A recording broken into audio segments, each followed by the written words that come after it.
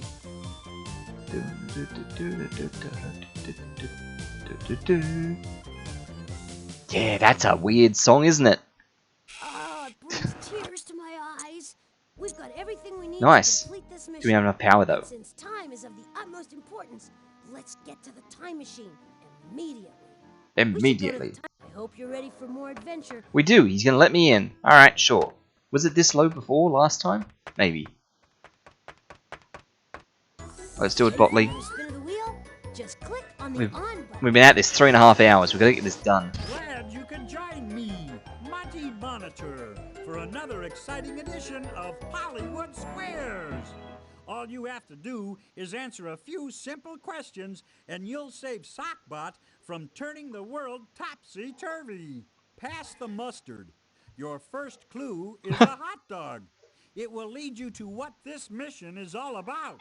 Every year, people around the world consume 18 billion hot dogs. Ooh. That's 3 hot dogs a year for every man, woman, child, and game show host on the planet. Oh, here we go. Well, you could What's use that another to name for hot dogs? you could use that to reverse engineer what the current world population must have been in 1996, which we're not going to do right now because we need the time. Another name for hot dogs. This seems like an American thing. That's not how you spell wieners. It's EI, not HI. Frankfurters. Frankly, you're right. A hot dog by any name is still a hot dog. Frankfurters were invented in a German city called what? Called Frankfurt. Frankfurter. Frankfurt. Yeah, Frankfurt, Yeah. Germany is the birthplace of the Frankfurter. The people of Frankfurt invented the Frankfurter because they were looking for a new kind of what? They were looking for a new kind of the thing that this is all about. Sausage. Saucy. Sausages are usually made from pork or beef, combined with herbs and spices. All of that is Herbs. encased in animal intestines. Sausage is the Yum. subject of this mission. Did you hear that? Sausages are made from animal intestines. Oh, maybe we should let Polly change history this time. Yeah, it sounds nasty when you have to pull it apart like that. Your second clue is a clock. Let time fly you to the people who first created sausages. Ever notice how the clocks in your home are never perfectly in sync? The world's most accurate clock sits in Washington, D.C. Every 1,700,000 years, this clock will be a second off. Not too shabby. In 1581, the great astronomer Galileo helped make clocks more accurate. With what did Galileo measure time? I mean, that's an interesting comment about like noticing clocks being off and in the home and time and stuff like that. And interesting, but it's also very convenient that I've just been around and changed all the clocks in the house in the last couple of days. But with what did Galileo measure time? Absolutely a battery, because that's what time gets measured with. That's right. A pendulum is a hanging weight that swings back and forth at a fixed rate. It was a great advancement in measuring time accurately. When a pendulum is pulled to one side and then released, it starts swinging back and forth. What force starts it swinging? It's magnets, of course. I was going to say muscles, but magnets is much better. Good work. Every time a pendulum swings to one side, the Earth's gravity pulls it back down. Then it swings to the other side. Gravity is the force that keeps the Earth revolving around the Yeah, sun. speaking of gravity. Who first measured time using the shadow of the sun? Oh, sundials and stuff. So the ancient Babylonians. The Swiss. Just generally speaking, the Swiss. Great. The Babylonians were the first to poke a stick in the ground and measure the movement of its shadow. When it was dinner time, the Babylonians ate sausages, which they invented. Hear that? The Babylonians invented sausage. Sockbot, my friend, hold tight. We're almost there. For a minute then, we almost had Galileo inventing sausages. The third clue is a lump of charcoal. The charcoal will lead you to the place where sausage was invented. Charcoal is the burnt remains of animal or vegetable matter. It's a black and sponge-like substance that's made almost entirely of carbon. What else besides coal was formed from the remains of plants? Oh. Ooh, lava. So tar, I guess. That's terrific! Tar is a thick, dark, liquidy substance that's used to make roofs waterproof and roads smooth and sturdy. I guess I've never really thought about that, but Tar yeah, that makes is a kind sense. of oil. Yeah, What exactly. is the oil found in the ground called? Ground oil. Land, sea oil, ground. Asphalt, oil in the ground is petroleum. All right. Petroleum, or crude oil, is the Yeah. world's most important fuel source. About half of the world's energy for heating, transportation, and running machines comes from petroleum. Petroleum was formed by the remains of tiny plants and animals millions of years ago. Where is most of the world's petroleum located? Haven't we already done this? Like, where can you find most of the oil in the world? And it's the Middle East. Of course!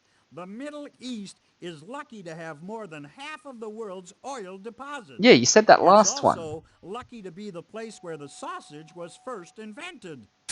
Cool. We're getting really close now. Keep going. You're doing great. I mean, we are doubling up a bit. We had the Sumerians before, now we've got the Your Babylonians, fourth so clue is a yeah. motorboat. The motorboat will take you to the time when sausages were invented. There are enough boats and ships in the world today to carry all the cars, buses, trucks, and motorcycles put together. The world's first motorboats were powered by what? Motor. Steam, probably. Yes, steam engines were the first to power boats and ships. Steam from boiling water creates enough pressure to power an engine. Which of the following boats runs without an engine? Well, like a yacht. So, like the catamaran. Great! Catamarans have two hulls, or pontoons. They were first used in the tropical islands of the Pacific. Today's catamarans are usually powered by sails. When were the world's first sailboats invented? Probably around the same time as the first sausage. And, from the looks of it, around the same time as writing, wasn't it? Smooth sailing. The sailboat was invented by the Babylonians in 3000 BC. That was also the time when they invented the first sausage. You sailed right through those questions. Yeah, I feel like you've wasted a trip here, Botley. We could have killed two robots with the one stone here. We're going back to the same place, And click on me when you're ready to go. like just a couple of 100 years later, like ballpark. We could have dealt with the invention of writing and the invention of the sausage in kind of the same trip, really, It's Botley. time for some serious time traveling. Destination, the Middle East, where the Babylonians have just invented sausage. Hot dog! What's Sockbot doing there? He's making sock sausage, that's what! Oh You no. think that Babylonian merchant is gonna sell it? Oh no, even worse, she's tasting it! Ew! Hit the recall button fast! And again, just the implausibility of like Polly has successfully changed history by sending these robots back because like the teacher gives her full marks for the quiz because of this, which means that this is, Times to freeze on you know, We're so close. Just hit the recall button. quite Botley, like which means that this is like historically accurate. Like, you know, the Babylonian like, you know, yangs on this sock and it's like, you know, not the best, but okay, whatever. And this is now classified as the correct starting first invention of the sausage before eventually maybe it gets course corrected anyway through history. But you know, like. If you want to live in a world of all right, politics, Polly, I've got it. I I got it. press home, and once again, sausages are made with animal Now intestines. look at how he's facing. Delish. He's standing Now, on back to the this future. side, definitely facing back towards the center. There's no way he's standing on the left with his back to everyone. Surely Whoa, that not. was some landing. Press the back button on the utility belt to leave the time machine. We need to put this robot to rest. That's it. Let's put this robot to guess. He's gotta be. He's gotta be on this side somewhere, surely. Which is weird because we've done a lot on this side. Because if he's over here somewhere, he's basically got his back to everyone. I mean, maybe he does, but 10, 11, 12, 13, 14, 15, 16, like 14, 15, 16, 17, like these would be weird. So top left, that's where I tried to go last time, Katooth. Yeah, you went down here and I went up here, I think, from memory. So it's a good guess. Like we've got 4 missing in this row, 3 missing in the bottom, 1 here and 1 here. So we can rule both of them out. So it's either this row or the bottom row. 14, 15, 16, 17. Maybe it's this one here. 15, 16, 17, 15, 16, 17. 15, 16, 17. Could it be down here? So I'm torn between these two. I don't want to necessarily pick the same one as you. I want to try and vary this up a little bit. So let me have a look at him again. What does he look like again? He doesn't really have his back to people. He sort of does. He's looking up and to the right a bit. Yeah. So if he's up here, if he's...